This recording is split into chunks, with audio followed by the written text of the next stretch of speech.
Madame, Monsieur, bonsoir. Depuis plusieurs jours, dans le nord du royaume, des familles vivent avec une inquiétude profonde, celle de voir l'eau entrer chez elles, celle de devoir quitter leur maison, celle de ne pas savoir quand elles reviendraient à la maison et quand la vie reprendrait son cours normal. C'était notamment à Aqsar el-Kbir, mais d'autres villes ont connu aussi de fortes précipitations et des inondations. Pour ne citer que les Resh, Chaoun ou encore le Husseima, la pluie est devenue une véritable épreuve. Des écoles fermées, des routes coupées, des quartiers entiers évacués, des enfants déplacés, des personnes âgées prises en charge dans l'urgence. Ces images marquent les esprits. Et face à cela, l'État est présent.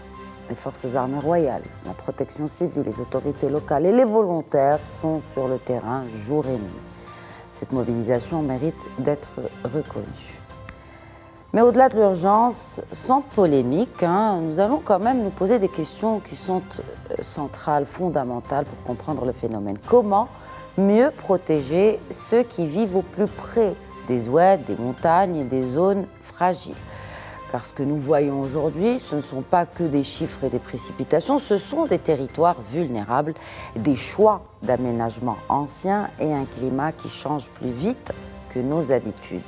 Alors comment faire en sorte que ces épisodes n'emportent pas plus à chaque fois, surtout la sérénité, parce que, alhamdoulilah, il n'y a pas eu de victimes, mais ils emportent quand même et ils éclaboussent la sérénité de milliers de familles. Alors pour répondre à ces questions, j'accueille sur ce plateau Dr Issam Mouaïn, docteur géologue, expert en risques catastrophiques. Il est également ex-directeur du Centre africain des risques catastrophiques.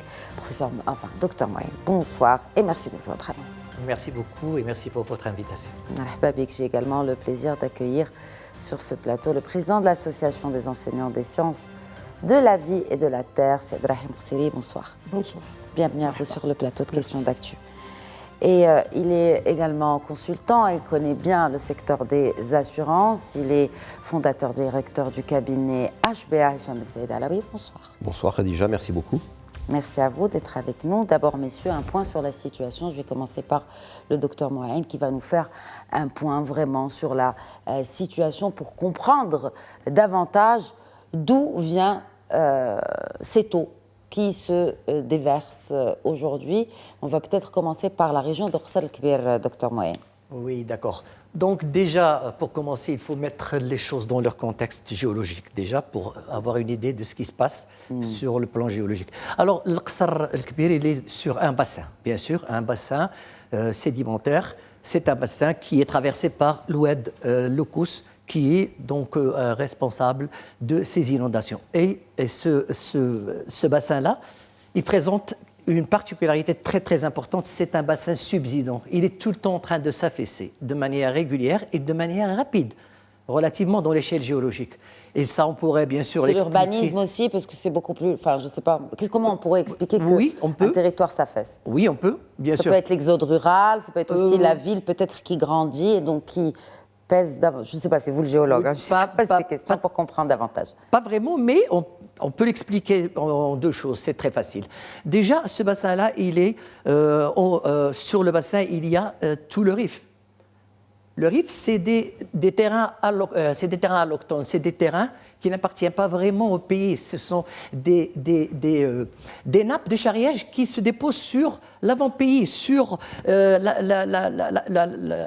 la plaque lithosphérique marocaine du Gharb.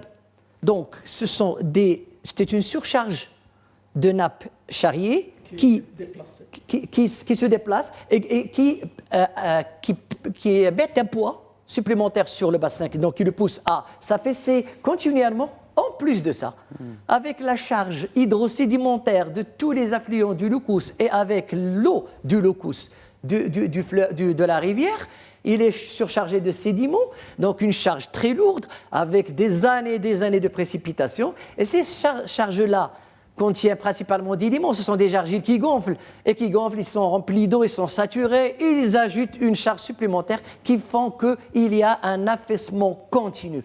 Et c'est cet affaissement et cette flexure de la plaque lithosphérique qui s'enfonce et qui se fait comme ça, qui est à l'origine de ce remplissage lorsque l'eau déborde. Maintenant, on peut après expliquer pourquoi cette eau déborde.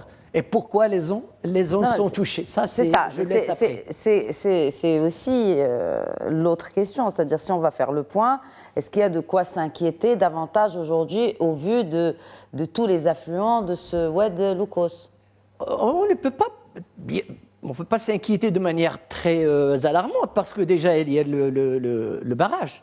Le barrage est là, il est là. Oui, mais le barrage est rempli à 100%. Voilà. Le barrage est rempli, il y a des lâchers.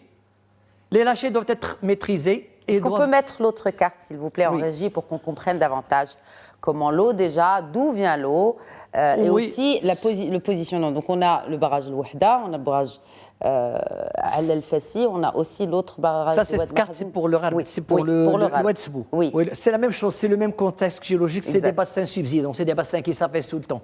C'est comme ça. C'est la même chose. C'est comme ça, c'est une marge passive atlantique, Hadi à la marge de la côte d'Erna. Elle est en train de s'affaisser sous deux contraintes. Mais la situation est la même sur les deux. C'est la même. Donc aujourd'hui, la situation Al-Gharb est la même qu'Aqsa Al-Kbir, en tout cas sur le plan géologique. C'est toujours une subsidence, un affaissement continu. À Olokous, en haut, l'Araïch, Aqsa Al-Kbir, c'est un affaissement plus rapide que du côté Gharb, côté Mehdiya, côté Oued Sebou.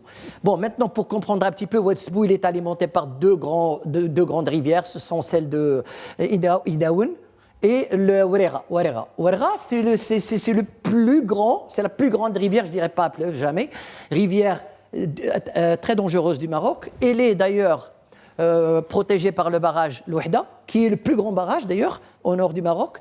Et c'est là où il y a le problème. Ces deux grandes rivières se rejoignent au niveau de Khnichet, là sur la carte, et c'est là que tous les affluents confluent et ils vont aller donner la dernière partie du Oued Sebou qui va se déverser au niveau de Mehdiya.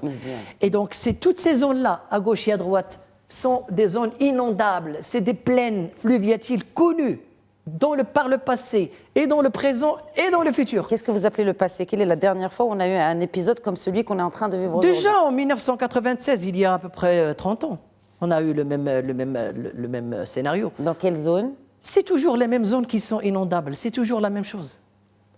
Assez connu géologiquement. À vous écouter, c'est qu'on aurait pu prévenir peut-être Oui, absolument. On peut faire ça de manière vraiment... On a discuté tout le temps de ce problème. On peut numériser tout ça. Il y a des cartes. On peut connaître les zones inondables. Même moi, quand je vois ces gens-là, je ne vois pas les habitations. À partir de quand cette série, un événement climatique devient un risque systémique pour un territoire? Parce qu'on a quand même connu 7 ans de sécheresse. Hein. Mais à partir de quel moment ça peut devenir un risque structurel pour un territoire qui est à risque? Oui, en réalité, les changements climatiques, on le sait, ça fait 30 ans qu'on fait des COP. On est à la 31e. Donc, chaque année, les gens de la météo, les scientifiques, on a 3500 chercheurs qui nous alertent qu'il va y avoir un dérèglement. Le dérèglement, ça veut dire quoi? Ça veut dire les saisons ils sont perturbées. On ne connaît plus l'hiver de l'été. Parfois, ça se prolonge vraiment sur plusieurs saisons. On a aussi une intensité et des fréquences qui sont totalement différentes. Des records de température qui sont au-dessus de tout ce qui a été connu depuis la création et la découverte du thermomètre. Les précipitations, ils peuvent être moyennes, mais sur des périodes aussi longues, ou encore assez fortes sous forme de tempête ou sous forme d'inondations sévères, comme ce qui s'est passé dans certaines régions. Donc ça veut dire, ça c'est les causes climatiques qui sont connues, reconnues. Maintenant, avec la fonte des glaces, la température a augmenté presque 4 fois plus par rapport à la normale. Et donc la fonte des glaces, ça entraîne, c'est presque 3 piscines olympiques la fonte des glaces, ça donne presque l'eau de 3 piscines olympiques en 1 seconde. C'est 300 000 piscines en un jour. Donc ça veut dire c'est énorme ce qui se passe dans les glaces. Les chercheurs qui voient ça, ils savent que ça va. Pourquoi? Parce que la circulation atmosphérique et océanique, ces circulations, c'est eux qui régulent le climat, c'est eux qui nous donnent la chaleur, les précipitations. Les océans, ils se sont réchauffés, l'Atlantique, mais surtout la Méditerranée. Maintenant, on sait que ça devient plus humide et donc ça doit tomber quelque part et donc ça tombe de manière forte. Tout ça, c'est un petit peu connu. Ce qui n'est pas connu, c'est d'avoir l'incapacité d'être prévisible. Même les météos à l'échelle mondiale, on le voit, même européenne ici, on ne sait pas qu'est-ce qui va se passer ici ou là. Mais tout ça, il est accentué, aggravé lorsqu'il y a un héritage des problèmes d'aménagement historique, comme ce qui s'est passé dans le Qasr. C'est-à-dire des gens qui ont déjà construit avec des autorisations, ou de manière informelle, mais on les a formalisées, ou en absence d'une carte de risque. Tout ça, ça fait qu'on a construit dans des zones, des bassins qui sont connus, ils sont inondables. Ce bassin du Loukos était identifié comme zone critique des inondations, professeur Mouaïn.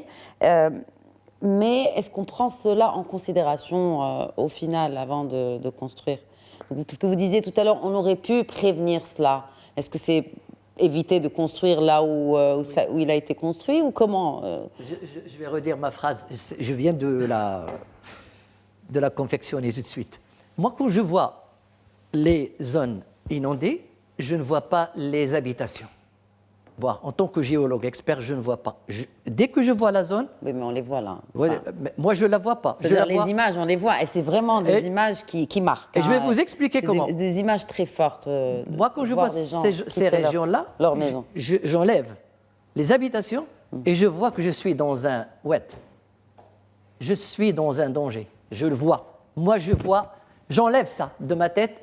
Je ne vois que la plaine fluviatile inondable. Je sais qu'elle est inondable et qu'elle est susceptible d'être inondée à tout moment. Mais vous le savez, les autorités le savent. Et depuis quand construit-on là-bas? Et depuis quand on applique justement ces études d'impact environnemental rigoureusement sur le terrain? C'est une question à se poser. Oui, il y a une chose qu'on fait. Les études qu'on peut faire, c'est des études. Il y a beaucoup d'applications, beaucoup de logiciels qui font ça. On peut le faire même manuellement, mais il y a des logiciels très sophistiqués qui font ça. C'est des systèmes d'information géographique qui traitent de l'hydrogéologie et qu'on peut donner la nature des terrains, donner la végétation, donner les précipitations en millimètres. On connaît les précipitations en amont. Déjà, quand ça précipite, on connaît combien on a de millimètres.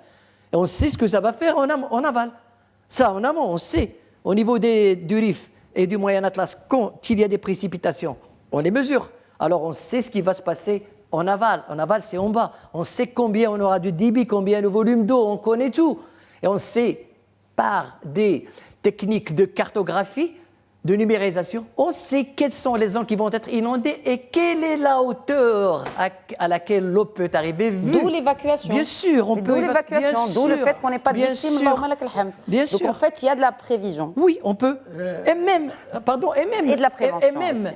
Et même, juste avec des photos satellitaires et des photos aériennes, et juste avec des techniques qui vont nous donner des colorations pour chaque région, on connaît les argiles et les limons qui vont nous donner, et on sait quelle est la zone qui a été inondée, même s'il n'y a pas d'habitation. On sait que cette zone est susceptible d'être inondée à chaque moment. Attendez une chose, vous avez dit, est-ce que c'est prévisible, 60 ans, une an? On peut avoir la même chose l'année prochaine. On peut ne rien avoir dans 20 ans. Donc il faut quoi? Il faut changer les habitations des gens? Oui, mais ce que je veux dire, si c'est un phénomène aléatoire, pour mieux prévenir peut-être que demain le débit peut-être même des précipitations soit plus important que ce que nous avons vécu, qu'est-ce qu'il faut faire?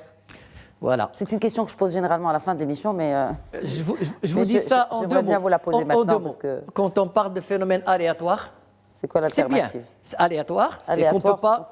On ne sait pas. Mais quand est-ce que ça devient un problème? C'est quand il y a de la vulnérabilité. Ça devient un risque. Et c'est quoi la vulnérabilité? Ouais, tu construis dans une vallée fluviatile et tu me dis qu'il ne va rien t'arriver. Mais c'est pas possible. Non, mais il ne faut pas. Donc, il faut faire quoi?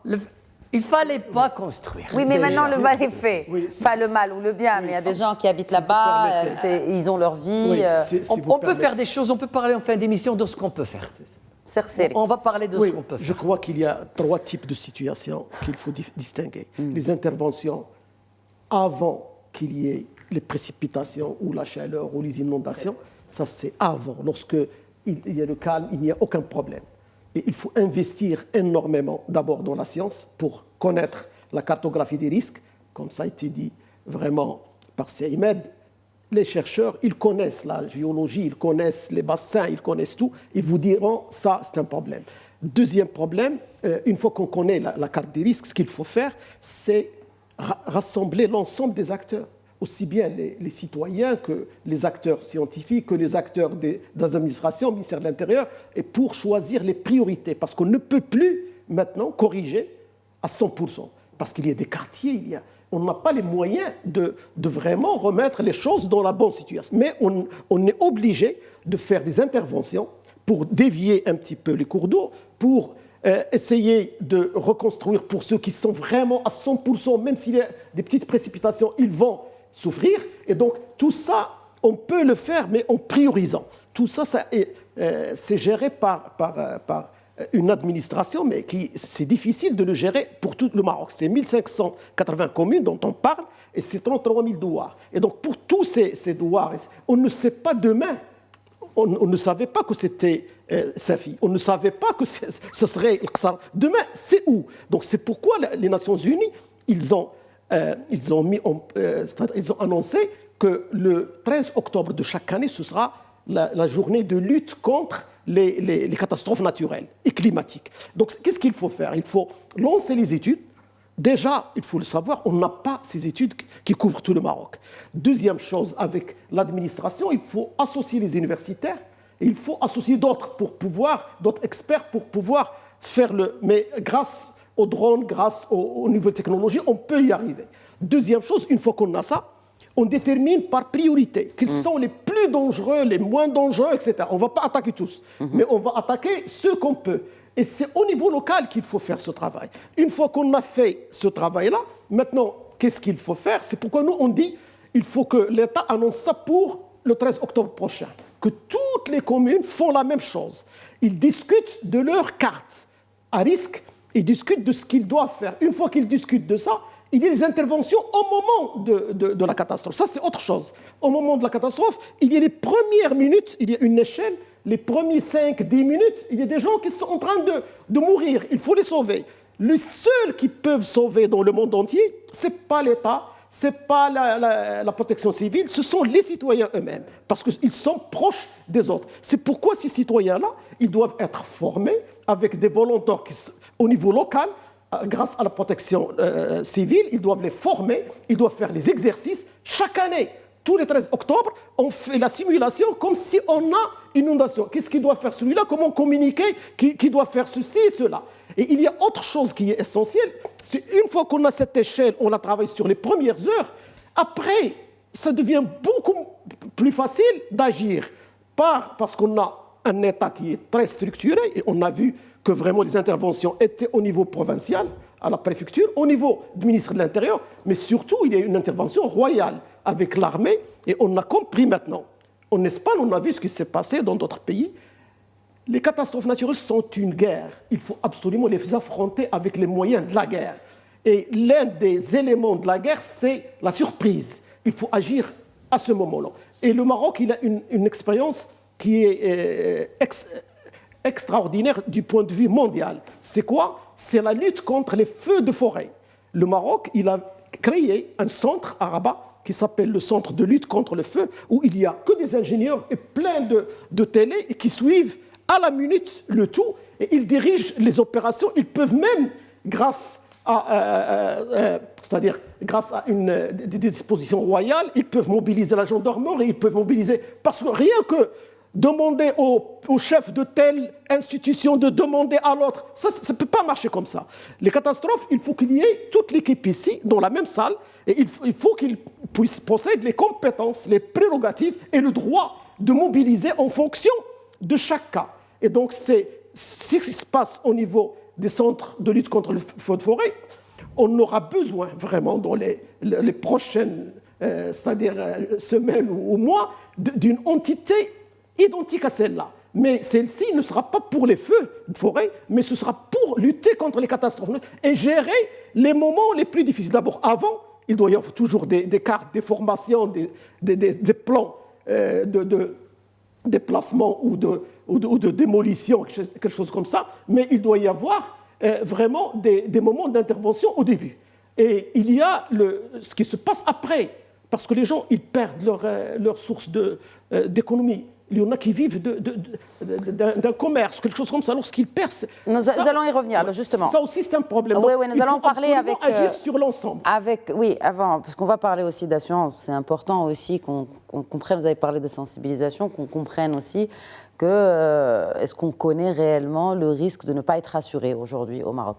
Mais avant, d'abord un commentaire, Hicham Saïd Alaoui, sur la réactivité, sur aussi ce dispositif qui a été mis en place pour d'abord gérer l'urgence, évacuer les personnes sinistrées et leur assurer un toit, etc. En tout cas, toute la réponse qui a suivi ces inondations, notamment dans Rsal Kbir, mais pas que. Déjà, j'aimerais exprimer toute ma sympathie en tant que citoyen marocain avec mes concitoyens qui sont dans le désarroi et qui traversent des moments très compliqués qui nous ont touchés tous et toutes.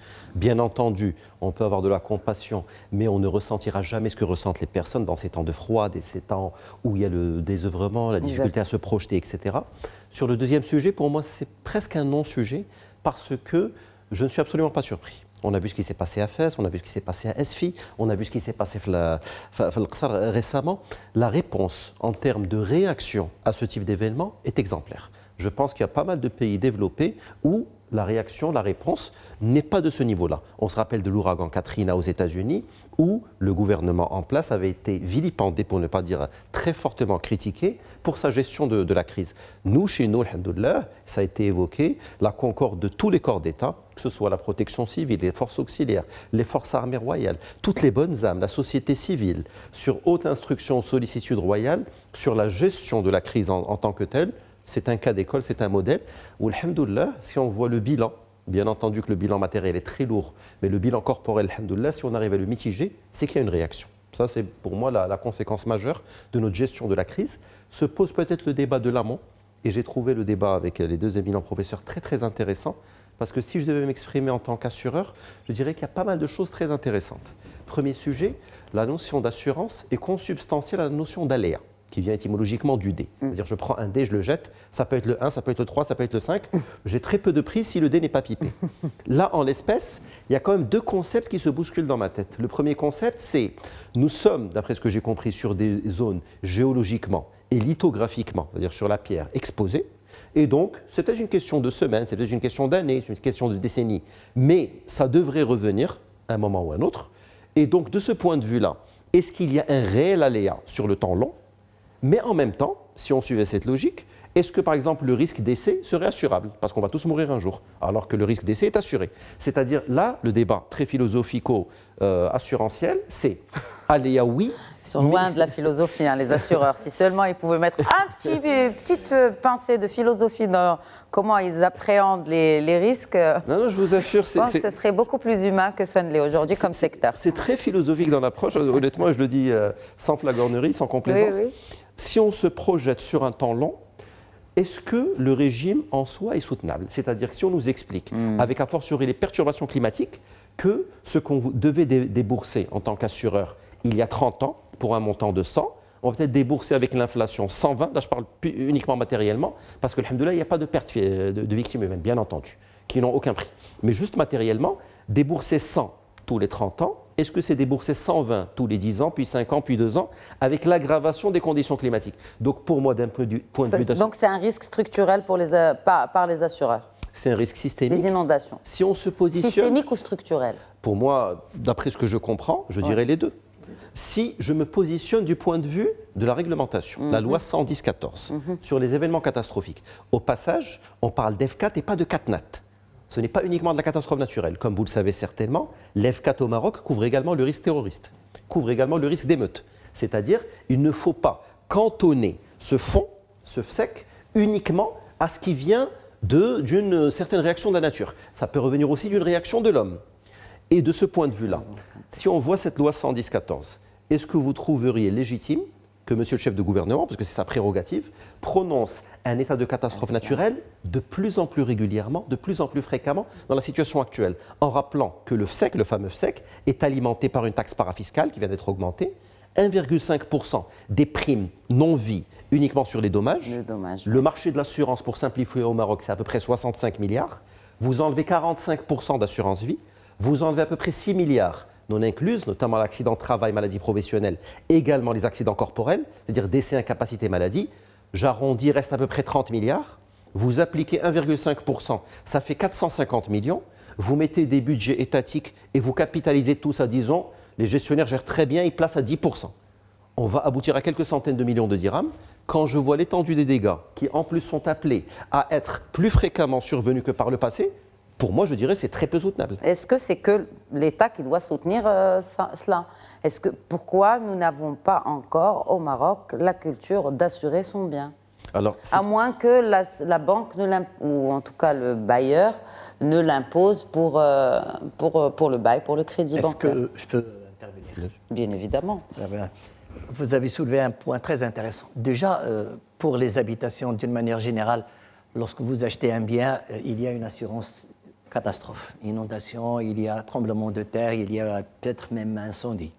Pour ce qui n'est pas assuré, il y a le FSEC, c'est le Fonds de solidarité contre les événements catastrophiques. C'est un fonds qui est là, qui existe d'ailleurs. Moi, mais j'ai travaillé là-dessus sur les textes d'application et tout. C'était un de mes domaines d'intervention. Et donc, il y a un fonds. Et ce fonds-là, il n'est mobilisé que si le chef du gouvernement décrète l'état de catastrophe naturelle. Oui. C'est le chef du gouvernement qui doit dire que c'est une catastrophe naturelle. À ce moment-là, le fonds s'occupe. Donc, ce qui s'est passé à Asfi, on ne sait pas encore, est-ce que ça a été déclaré catastrophe naturelle ou pas? Ce qui s'est passé à Arsal El-Kbir. Mais ma question n'était pas dans ce sens. Il a 90 jours, pour rappel. Il a 90 Monsieur le chef de gouvernement a 90 jours. Oui, mais qu'en est-il des assurances? Moi, je parle des assurances privées, c'est-à-dire les gens qui assurent leurs habitations. Est-ce que c'est une culture chez nous, Hicham Ben Saïd? C'est ça, là. C'est là où... Deux débats rapides pour éluder le sujet, très rapidement. Si vous voyez la multirisque habitation, le taux de pénétration de la multirisque habitation, toute catégorie confondue, est de 4,22%. Lorsque vous voyez le taux de pénétration de la multirisque habitation, lorsque, ça a été évoqué par le professeur, c'est assujetti à un crédit bancaire, on n'est pas loin des 90%. Exact. Et donc, quand on n'a pas d'obligation, de manière globale, si vous prenez ne serait-ce que la structure du marché de l'assurance, c'est la RC, responsabilité civile automobile, qui est obligatoire, qui va driver le marché. C'est l'accident de travail dans certaines conditions pour les entreprises. C'est de l'autre côté des assurances vie dictées par des banques au moment d'un emprunt. Donc effectivement, dans notre culture, même si nous avons un produit assurantiel en général qui a un taux de pénétration supérieur à la moyenne africaine, mais disons que quand ce n'est pas obligatoire, ce n'est pas la priorité de nos concitoyens. C'est ce que disent les chiffres stricto sensu. Exact. Mais d'un autre côté, est-ce que c'est à la multirisque habitation dont le but est de couvrir des imprévus? Un dégât des eaux, un robinet que j'ai oublié, une bonbonne de gaz qui explose, ça peut arriver, ça arrive dans les meilleures familles. Est-ce que c'est aux assureurs de couvrir quelque chose qui, j'en reviens aux éminents professeurs, qui semble biaisé en amont? Parce que si on me dit que c'est construit sur des zones inondables, que voulez-vous qu'un assureur privé y fasse? Alors qu'un assureur privé vous dirait, si c'était construit ailleurs, j'assurerais avec le plus grand plaisir. Donc il n'assurerait pas. Il l'assurerait pas. Un assureur n'assurerait pas quand c'est un terrain inondable. En fait, il y aurait des conditions d'aggravation. Parce que quand vous voyez, par exemple, prenons des assurances qui sont communément admises et communément répandues. Bien entendu, vous ne payez pas le même prix si vous assurez votre véhicule selon que vous avez des accidents préalables, c'est-à-dire votre conduite est peut-être à caution. C'est le coefficient de réduction-majoration. Oui. Vous payez peut-être une surprime sur le vol si vous n'avez pas de parking, vous n'avez pas de garage sécurisé, etc. Là, nous sommes à minima dans un cas de suraggravation du risque. Et un assureur vous dirait, il n'y a pas de mauvais risques, il n'y a que des risques mal tarifés. Un assureur tariferait, mais est-ce que c'est soutenable? Est-ce que c'est viable? C'est la question. Oui, c'est ça, c'est la question. Et c'est aussi, combien ça va coûter? Bon, en gros, si... Oui, Circé, je vous laisse peut-être réagir. Non, je vous en prie. Non, en réalité, c'est une très bonne question. Pourquoi? Parce que lorsqu'on a parlé des cartes des risques, normalement, c'est les géologues qui peuvent les faire. Mais en réalité, les meilleurs acteurs qui peuvent nous donner la carte des risques sont les assurances. Parce que lorsqu'il vous dit que ça, je ne peux pas l'assurer, et maintenant, au niveau européen et même aux États-Unis, il y a des zones qui ne sont plus couvertes. Les prix ont augmenté, puis ils ont arrêté, ils refusent d'assurer. Pourquoi? Parce que c'est presque sûr qu'ils vont avoir une catastrophe, et donc l'assurance ne peut pas s'engager sur quelque chose qui est... Donc on n'a pas vraiment une cartographie du risque opérationnel au Maroc? Non, on n'a pas. Ce qu'il faut savoir, c'est que dans certaines régions d'Oasis, moi aussi j'étais étonné, il n'y a même pas de plan d'aménagement, il n'y a même pas de besoin d'autorisation de construire. Ça, c'est au Maroc 2026. Donc il faut commencer par le commencement. Le commencement, c'est d'abord obligation d'avoir d'abord accéléré les agences régionales. On ne peut plus avoir une agence qui couvre les grandes villes et autour des villes. C'est autre chose. Il faut que les agences couvrent la région. Ça s'est mis en place, mais il faut accélérer le mécanisme de fonctionnement. Deuxième chose, il faut absolument couvrir par le plan d'aménagement. Parce qu'au moment du plan d'aménagement, vous êtes en train de dire, là, on peut construire, là, on ne peut pas construire. C'est déjà une bonne visibilité. Une fois qu'on a ça, il faut aller un peu plus loin. Pourquoi aller plus loin? C'est pour dire où sont les risques et la cartographie des risques. Une fois qu'on a la cartographie des risques, il faut commencer par travailler sur les priorités, mais déjà stopper toute construction qui peut être dans une zone inondable, dans une zone à risque. Parce que si on ne stoppe pas l'hémorragie qui a été depuis toujours, il faut la stopper d'abord et après faire une autre situation d'assainissement de la situation actuelle. C'est une situation qui est héritée. On ne peut pas dire que c'est le responsable, c'est X ou Y, mais c'est un héritage et on n'a pas estimé que l'État, en tant qu'acteur protecteur des citoyens, de l'économie et du social, qu'il doit agir beaucoup plus fortement que par le passé. Maintenant, on sait que c'est une guerre, on sait que l'armée doit utiliser, parce qu'on sait que l'armée, c'est la seule qui a les moyens vraiment d'intervenir fortement lorsqu'il y a de vraies catastrophes, avec 20 000 personnes qui sont mobilisées. Il n'y a pas cette possibilité à part l'armée. Et donc, on sait qu'on est en guerre, donc il faut se préparer. Et chaque centime investi dans la prévention, il nous permettra de gagner énormément parce qu'on n'a pas du tout le prix de la réparation. On ne l'a pas. Même les pays les plus développés, et même au niveau mondial, on a fait un fonds de pertes et dommages, mais vraiment, tout le monde avait dit depuis le départ, les pays les plus développés, c'est un fonds qui ne peut pas marcher parce que ça coûte trop cher. Voilà. Quand une famille perd tôt, Hicham Ben Saïd Alaoui, qui la protège réellement aujourd'hui? Alors, elle est doublement protégée, parce qu'on a évoqué le mécanisme de l'EF4. Et d'ailleurs, j'ouvre une petite parenthèse pour répondre au professeur. Et là, ce n'est pas pour faire un ping-pong entre assureur et État, mais je vous dirais que si vous posez la question à un assureur sur comment couvrir, par exemple, telle région en automobile, les assureurs sont extrêmement outillés, vu le taux de pénétration très important. Mais si on vous dit que la multirisque habitation, c'est 4%. C'est-à-dire qu'un assureur X se baserait essentiellement sur des cartes, comme celles qu'on a vues, etc., et qu'il permettrait d'extrapoler. Le jour, par exemple, où la multirisque habitation deviendra obligatoire et qu'on aura un vrai bon taux de pénétration de la multirisque habitation, là, on peut faire ce procès à l'assureur de dire, dans 5, 6, 7, 10 ans, est-ce que vous avez des statistiques avec la big data, etc., pour prendre le relais? Et là, je suis totalement d'accord avec vous. On verra que des assureurs auront su développer des cartes autrement plus dynamiques et pertinentes que certaines cartes officielles, parce que c'est le jeu de l'expérience. Après, pour en revenir à votre question, Khadija, il y a une double logique sur l'F4. Il y a d'abord ce qui est du ressort de la population assurée. La population assurée est couverte et parfois, comme M. Jourdain qui fait de la prose, elle est assurée sans le savoir. Parce qu'il suffit d'être assuré en responsabilité civile automobile, et dans automobile, on inclut par exemple les vélomoteurs. Lorsque vous avez une RC automobile, lorsque vous avez une multirisque habitation, vous êtes nécessairement couvert contre les effets des catastrophes naturelles, avec des plafonds très intéressants, puisque si on parle de réassurance, les contrats de réassurance qui avaient été négociés par les assureurs font état de 3 milliards de dirhams de maximum par événement, et jusqu'à 3 événements par an, donc 9 milliards de dirhams par an. Donc lorsque vous êtes assuré, vous payez une RC automobile, parfois pour quelques centaines de dirhams, vous êtes couvert sur la responsabilité sur ce type d'action. Et vous avez la population non assurée, parce que c'est un modèle un peu mixte paritaire. C'est comment, paritaire. Et mixte, je dirais. Est-ce que c'est homogène? Enfin, quand vous dites paritaire, est-ce que c'est homogène? C'est le fameux concept très cher à tous les Marocains, d'Yel Tekafoul. C'est-à-dire, vous avez toujours dans des familles, vous avez des pensions de retraite, vous avez du tadamon, etc. Mais s'il n'y a pas la concorde civile, si vous n'avez pas l'enfant qui fait attention à son père, qui est retraité, si vous n'avez pas la mère qui est soignée par ses enfants, le système ne fonctionne pas totalement. Exact. Et donc, vous avez des privés qui voient une ponction sur les primes qui sont payées à travers une taxe parafiscale. C'est ça, qui a été augmentée d'ailleurs. Qui a été augmentée 50%, de 1,5%. C'est ce qui va alimenter le FSEC, le Fonds de solidarité sur les événements catastrophiques. Mais tout le débat pour moi sur faut-il ou pas galvauder le FSEC. Si nous avons des choses comme on le dirait trivialement, d'Yallah, un volcan, un séisme, un tremblement de terre, très intuitivement, Vous faites un micro-trottoir, tout le monde vous dira. Qu'est-ce qu'on y peut? C'est un séisme. Ça, bien entendu, c'est très difficilement anticipable. On peut être sur des plaques plus ou moins risquées tectoniques, mais ça reste peu anticipable. Mais pour prendre la métaphore du volcan, est-ce que c'est à la vocation de l'assureur de couvrir un logement qui aurait été construit à 50 mètres d'un volcan? C'est-à-dire, formulé comme ça, vous diriez, écoutez, la question est provocante. Peut-être que l'eau, c'est moins visible que le feu, mais le débat se pose, un peu caricatural de ma part, mais un peu dans cette logique.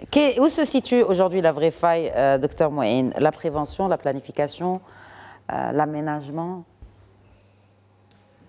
Je reviendrai déjà sur un point. Vous avez parlé de cartes des risques. Est-ce qu'il y a des cartes de risque? Bien sûr, il y a des cartes de risque. Moi, j'ai été responsable à la centrale de réassurance, qui est le réassureur national, l'ASR. Donc, c'est le réassureur national de la CDG. Et on a, en tant que réassureur, moi-même, j'ai des cartes d'inondation, j'ai des cartes des tremblements de terre. Je les ai. Hein? Qu'est-ce qu'on en fait? Nous, on couvre, on réassure. Qu'en fait l'État? Peut-être je rephrase ma question, je paraphrase ma question. C'est bien d'avoir des cartes, c'est bien d'avoir de la data, mais de la data qui n'est pas... Est-ce qu'on l'utilise? Elles sont à la disposition de tout le monde. Il y a des réunions, déjà pour le FSEC et pour déjà... tout le monde a une copie de tout ça. Mais c'est des cartes. Pourquoi vous dites cela? C'est-à-dire tout le monde a des copies. Est-ce que les gens savent lire cela? Les gens qui disposent de ces copies, est-ce qu'ils sont à même de les exploiter? Voilà, de ces cartes. Ils sont entre les mains des responsables, mais ils sont exploitables. Ils sont exploitables. D'ailleurs, comment est-ce qu'on a pu... Non, ma question n'était pas si elles sont exploitables. Bien évidemment, elles sont faites par d'éminents professeurs comme vous. Bien sûr qu'elles sont exploitables. Ma question est, est-ce qu'elles sont exploitées? Est-ce qu'elles sont opérationnelles? Elles sont... pas très opérationnel parce qu'elle demande un peu plus de précision. Et la précision demande beaucoup d'argent et beaucoup d'investissement. Il faut aller dans ce qu'a dit mon cher ami, le zonage. Le zonage en degrés.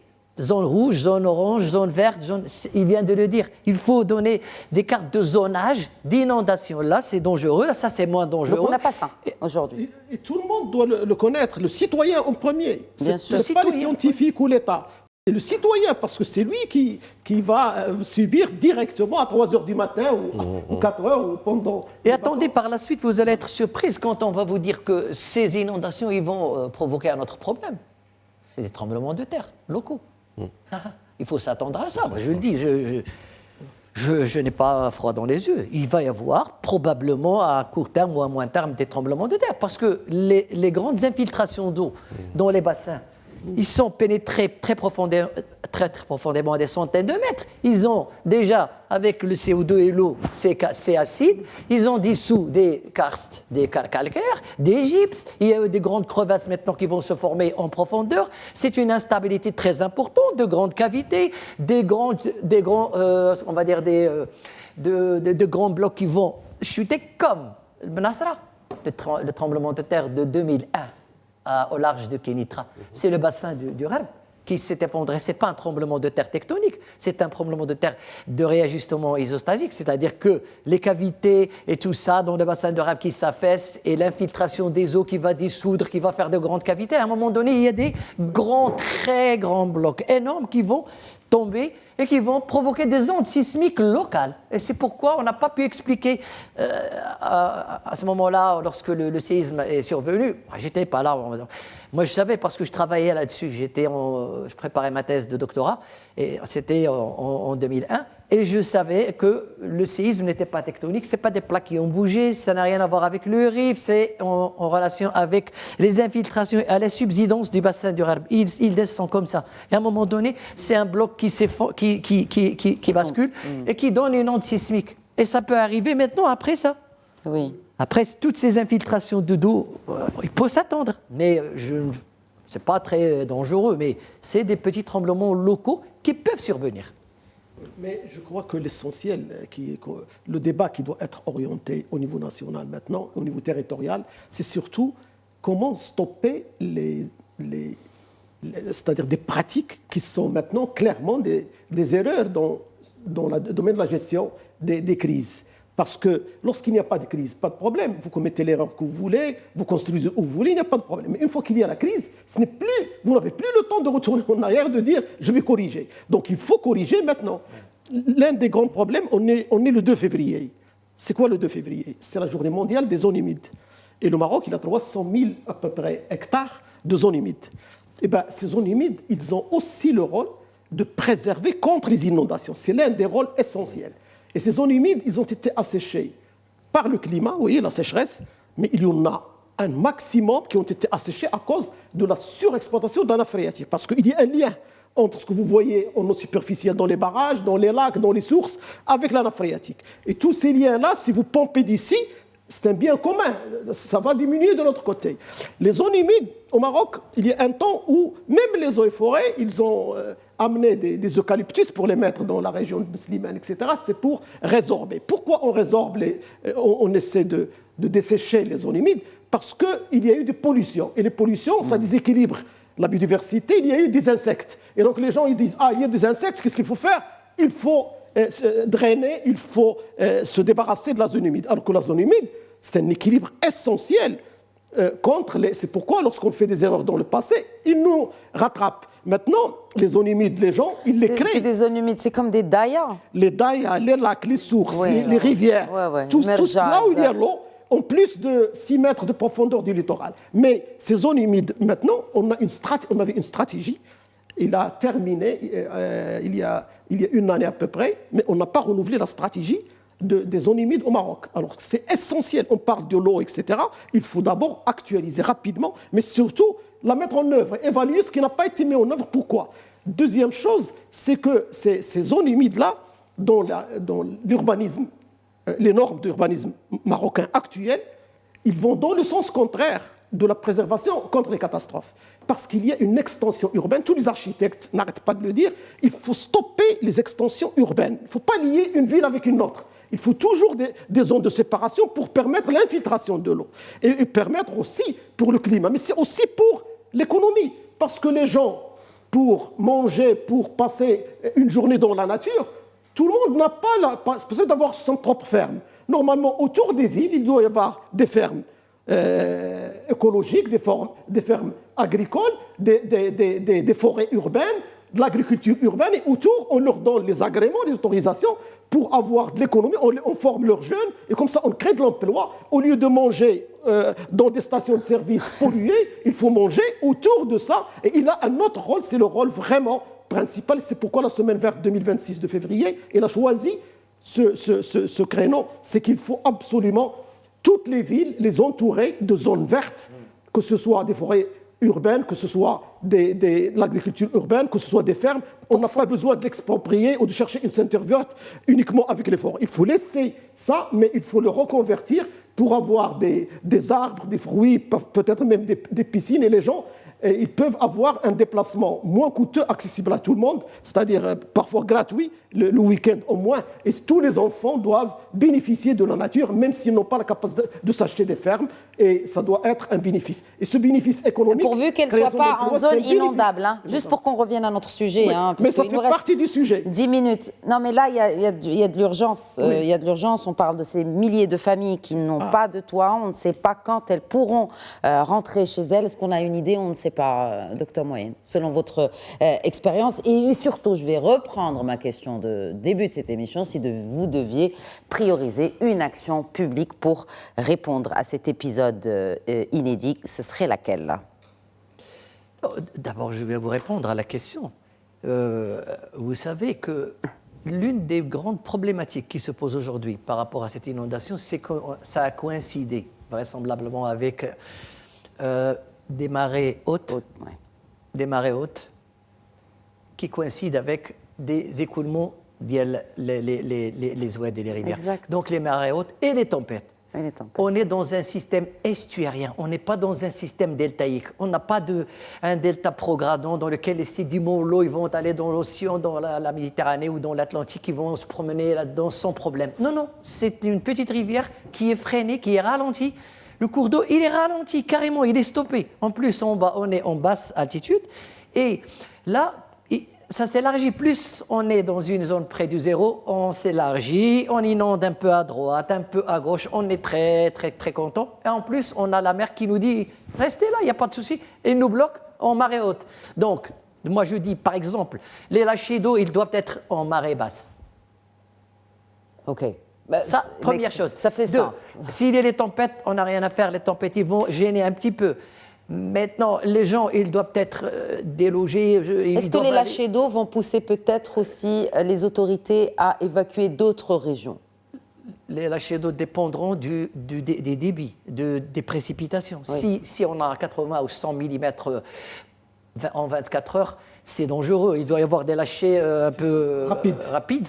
Et même avec ces lâchers-là, il faut donc prévenir des zones de rassemblement, des zones qui sont en amont, un peu en amont, très loin des plaines inondables. Et on connaît les limites des plaines inondables. Maintenant, juste avec une vue aérienne, on peut délimiter les zones, on peut créer des endroits. D'ailleurs, je pense qu'ils ont commencé à faire ça. Il y a des endroits, des points de rassemblement.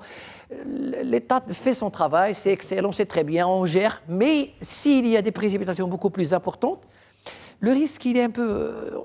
On peut être pris de vitesse. C'est le seul inconvénient qu'on peut avoir. S'il y a beaucoup de précipitations, on est obligé de faire des lâchers. Mais le seul avantage, c'est qu'on a mobilisé un mécanisme qu'on n'a jamais mobilisé comme aujourd'hui. C'est-à-dire qu'on a un mécanisme qui est très fort, où tout le monde intervient. Et donc, on est prêt, on a pu vraiment gérer les 20 000. Et donc, on doit avoir toujours des hypothèses A, B, C parmi les plus pessimistes comme les plus optimistes. Et donc, je crois que là, on est dans une situation où le Maroc, il a pris vraiment les choses de manière forte, et je crois que l'État est capable vraiment de gérer fortement les changements qui peuvent survenir. Hicham Ben Saïd Alaoui, peut-on faire de l'assurance un outil peut-être de prévention, pas seulement de réparation? Alors ça, c'est une excellente problématique. Pour moi, c'est le nœud gordien de l'histoire. J'aimerais juste passer, pour répondre à la question, de l'aval avant de remonter vers l'amont. Parce qu'on parle bien sûr de gestion d'une crise, bien entendu, qui est, alhamdoulilah, brillamment gérée. Mais au-delà de la crise, parce qu'on a vu des concitoyens marocains, une image qui nous fait tous mal au cœur, évacués. Mais j'aimerais creuser juste un peu, si on passe de masque de l'émotion, c'est des enfants qui ne sont pas scolarisés, en tout cas pas dans leur lieu de scolarité habituel. C'est des petits commerces qui ont fermé. Et quid de ces petits commerces, en rappelant que 93% du tissu industriel marocain, c'est les TPE et les PME. Et donc, gérer bien sûr le froid, la faim à très court terme, le toit pour les citoyens concernés, ça, je fais confiance à nos autorités, ce sera excellemment géré. Mais pour moi, pourquoi je parle de cette aval avant de revenir vers l'amont? Quand on voit les conséquences, pas juste uniquement la gestion à court terme, c'est quid de l'employabilité, c'est quid de l'année scolaire, c'est quid d'un enfant qui a 9-10 ans, qui doit suivre ses études. C'est ça ma question. Quelle est la priorité publique aujourd'hui? C'est-à-dire de quoi doivent les autorités prendre déjà compte aujourd'hui, là? Là, je pense qu'il faut prendre conscience d'un événement très important. C'est que j'aimerais bien citer Antoine Saint-Exupéry, une parole que je trouve magnifique. Il dit « Nous n'héritons pas la planète de nos parents, nous l'empruntons à nos enfants ». Et là, quand on voit la marche qui est lancée de tout ce qu'on appelle le dérèglement climatique, c'est juste la nature qui reprend ses droits. Parce que la nature a une logique millénaire et qui va dans un certain ordre des choses, construire dans tel endroit, pas dans tel endroit, et vous êtes forcément rattrapé par la patrouille de la nature à un moment ou à un autre. Donc moi, quand je vois les événements et les impacts directs et indirects induits par ça, je pense que ça a été évoqué par monsieur le professeur, c'est réellement cartographier les zones et être logiquement dans une posture de prévention. Parce qu'il ne faut pas se leurrer. Dans les 15-20 prochaines années, la marche du dérèglement climatique est enclenchée. On ne va pas revenir, je pense. Je pense que ça va aller en s'aggravant. Et au lieu de revivre des situations de crise, certes brillamment gérées, je pense qu'il est question maintenant d'anticiper et de pouvoir reloger des populations et qu'il n'y ait plus de perturbations pour un jeune enfant en pleine période scolaire, qu'on reloge un business pour un pater familias qui emploie peut-être 3-4 personnes en indirect dès maintenant, avant qu'il y ait un dérèglement ou un événement. Donc ce que vous dites, c'est qu'on a vu le marché, par exemple, de Qsar el-Kbir et toutes les maisons, elles doivent être déménagées. Je pense qu'il faut anticiper dès maintenant important parce que ce n'est pas juste quelque chose qui est arrivé qui n'arrivera plus. Quand on voit même ce qui se passe à Valence, ce qui se passe en France, ce qui se passe en Italie, ce qui se passe dans les plus grandes puissances mondiales, la marche est enclenchée. Il faut juste maintenant se dire avec un brin de défaitisme, la nature reprend ses droits, eh ben, il faut gérer, prendre le taureau à bras le corps et par les cornes et essayer d'anticiper dès maintenant, reloger qui il se faut dans un contexte beaucoup moins de crise qu'attendre que ça se déroule. Et là, c'est tout de suite plus difficile à gérer. Est-ce que l'assurance peut influencer les choix d'urbanisme, du coup, et de construction? L'assurance a un mot très important à dire. Si l'assurance, qui pèse encore une fois à peu près 65 milliards de dirhams de primes, quelques centaines de milliards de dirhams d'investissement, et c'est un levier macroéconomique très important d'équilibre des forces d'un pays, d'un point de vue de fiscalité, d'un point de vue d'investissement. Vous savez que si un assureur investit dans un secteur, il va l'impacter tout son poids parce qu'il investit lourdement. Si l'assureur vient mettre un petit peu peut-être d'orthodoxie de gestion, en leur disant dans telle zone j'assure, dans telle zone j'assure, mais avec une surprime de 400%, ça va peut-être contribuer à équilibrer le marché. Et ça va venir peut-être essayer de tirer vers le haut l'ensemble de la symbolique. Donc moi, en définitive, les assureurs, c'est quelques centaines de milliards de dirhams d'impact direct sur l'économie réelle. Et je pense qu'il faut les inclure. À l'instant T, vu le taux de pénétration assez faible de la multirisque habitation, ils sont peut-être un petit peu moins outillés que dans d'autres secteurs, comme l'accident de travail, l'assurance vie, l'automobile. Et vu la marche enclenchée, il y a des mécanismes, pour moi, et ça doit se faire à court terme, rendre la multirisque habitation obligatoire, parce que ça va permettre d'introduire un peu plus dans les mœurs. Elle est accessible. Elle est obligatoire. Elle est accessible pour tous. Objectivement, c'est quelques centaines de dirhams, parfois quelques dizaines de dirhams. Oui. Si vous assurez un bien, vous êtes assuré à 20% entre contenu et contenant. Oui. Je connais des amis qui assurent des biens luxueux à peut-être 1500 dirhams. Luxueux, Docteur à l'année. Issa Moaïn, un mot de la fin. Bon, pour la prévention. Pour la prévention, je dirais déjà je penserais, si ça continue, on devrait penser au lâcher. Et ils doivent être vraiment on doit être très vigilant avec les lâchers. Il faudrait surveiller un petit peu en amont ce qui se passe, c'est-à-dire les précipitations. Une fois que ça dépasse un certain seuil, il faut faire des lâchers réguliers, mais choisir les bons moments par rapport au marais. Ça, c'est une première chose. Il faut préparer des zones, des refuges, des endroits de rassemblement pour les citoyens, pour qu'ils aient dans ces endroits-là. Il doit être prêt. Autre chose que je voudrais aussi rajouter, c'est qu'il faudrait dès maintenant commencer à utiliser des cartes de zonage risque. Et une chose que je vais dire qui est très importante, c'est que les assureurs, ils assurent. Le problème, c'est que c'est les gens qui vont aller dans une rivière ou dans un oued. Et la rivière n'oublie jamais son lit. Elle reviendra. Plus des cartes de risque, il y a des plans d'adaptation qui doivent être faits au niveau territorial. Et là, dans les plans d'adaptation, on a tout ça. Et en plus de ça, les ministères, l'éducation, etc., l'enseignement à distance, ça ne doit pas être une exception. Ça doit être instauré à chaque fois qu'il y a une catastrophe ou une crise. Il ne faut pas s'étonner quoi faire, où on va amener les gens. Il faut qu'ils utilisent ces scénarios, il faut qu'ils les utilisent et les pratiquent et les simulent. Et le 13 octobre sera toujours une bonne chose au niveau mondial où on peut se préparer pour les différentes catastrophes au niveau de chaque territoire. Exactement, ce 13 octobre qui correspond donc à la journée internationale des catastrophes naturelles. De lutte, bien sûr. Bah oui, il faut lutter, il ne faut pas célébrer, n'est-ce pas? Merci beaucoup, Sir Sélé. Merci, c'est un plaisir de vous accueillir. Merci, Dr Moaïn, Issa Moaïn qui a été donc avec nous. Et ici, Hicham Saïd Alaoui, toujours un plaisir de vous accueillir sur ce plateau. Ravi. Voilà donc pour cet épisode Question d'actu. Très bonne soirée.